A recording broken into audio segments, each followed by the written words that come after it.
14 tahun berlalu sejak erupsi besar Merapi di tahun 2010. Untuk memahami apa yang terjadi di masa lalu, para ahli geologi mengandalkan informasi yang tersimpan dalam produk erupsi gunung api. Salah satunya abu vulkanik. Selanjutnya, kita akan bercerita sedikit tentang rekam jejak erupsi Gunung Merapi dari abu vulkanik periode tahun 2010 hingga 2024. Pada awalnya, kegiatan pengambilan sampel abu vulkanik hanya dilakukan oleh pengamat gunung api dan para ahli geologi di BPPTKG.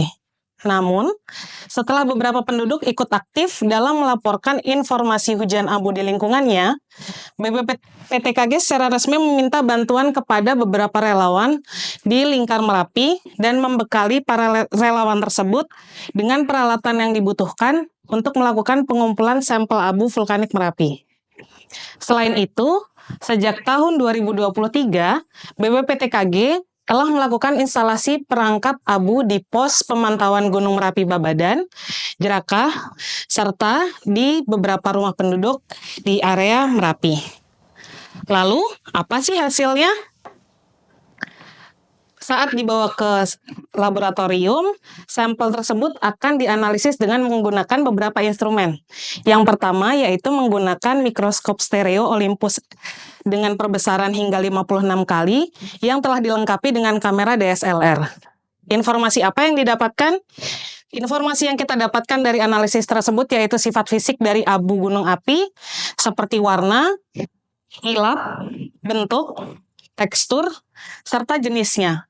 Ada beberapa jenis dari partikel erupsi Gunung Merapi, yaitu gelas vulkanik, kristal atau mineral, serta litik atau batuan.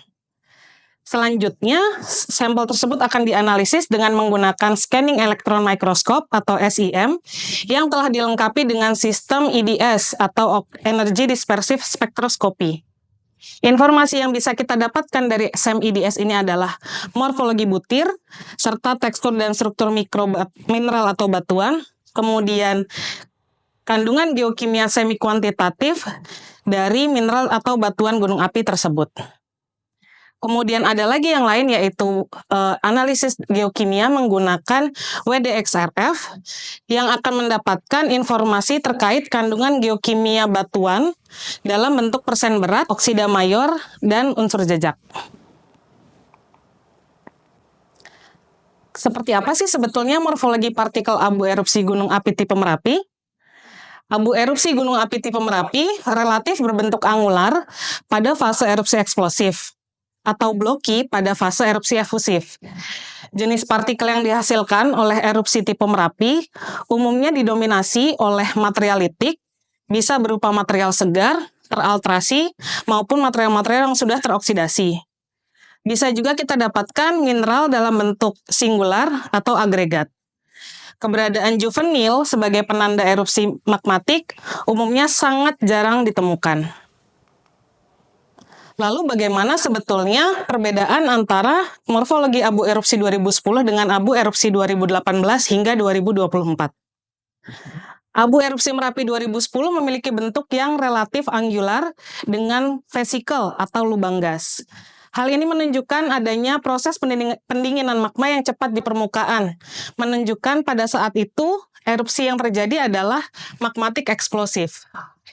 Lalu pada tahun 2018 hingga 2020, morfologi abu erupsi Merapi didominasi oleh butiran pejal atau bloki yang mengindikasikan bahwa endapan tersebut merupakan produk erupsi pra-2018 atau sisa-sisa dari erupsi sebelumnya.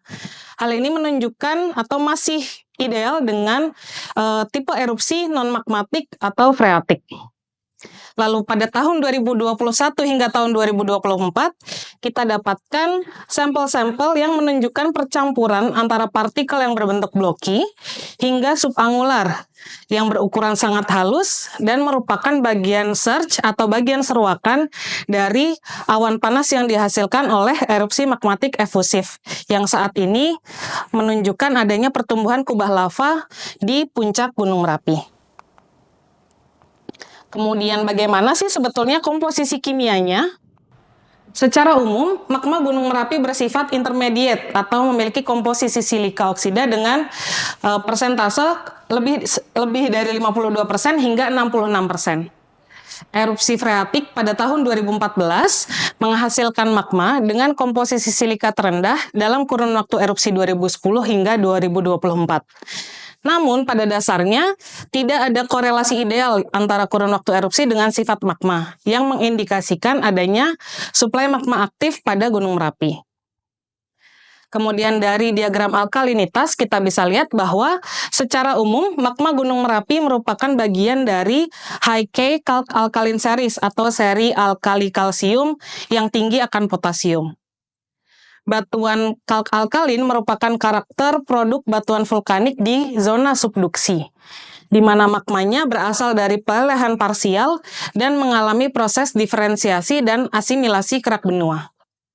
Akan tetapi, perubahan sifat magma ini perlu diwaspadai, karena jika viskositas atau tingkat kekentalan magma dan komposisi volatil mengalami peningkatan, maka erupsi Merapi dapat menjadi lebih eksplosif. Informasi-informasi tadi sangat berharga bagi kita. Abu vulkanik tentu saja menyimpan informasi yang sangat berharga untuk mengetahui apa yang terjadi di dalam bumi kita. Erupsi gunung api tidak perlu ditakuti, tapi menjadi tugas kita semua untuk belajar memahami. Saya Niken Angga Rukmini untuk Storytelling Merapi.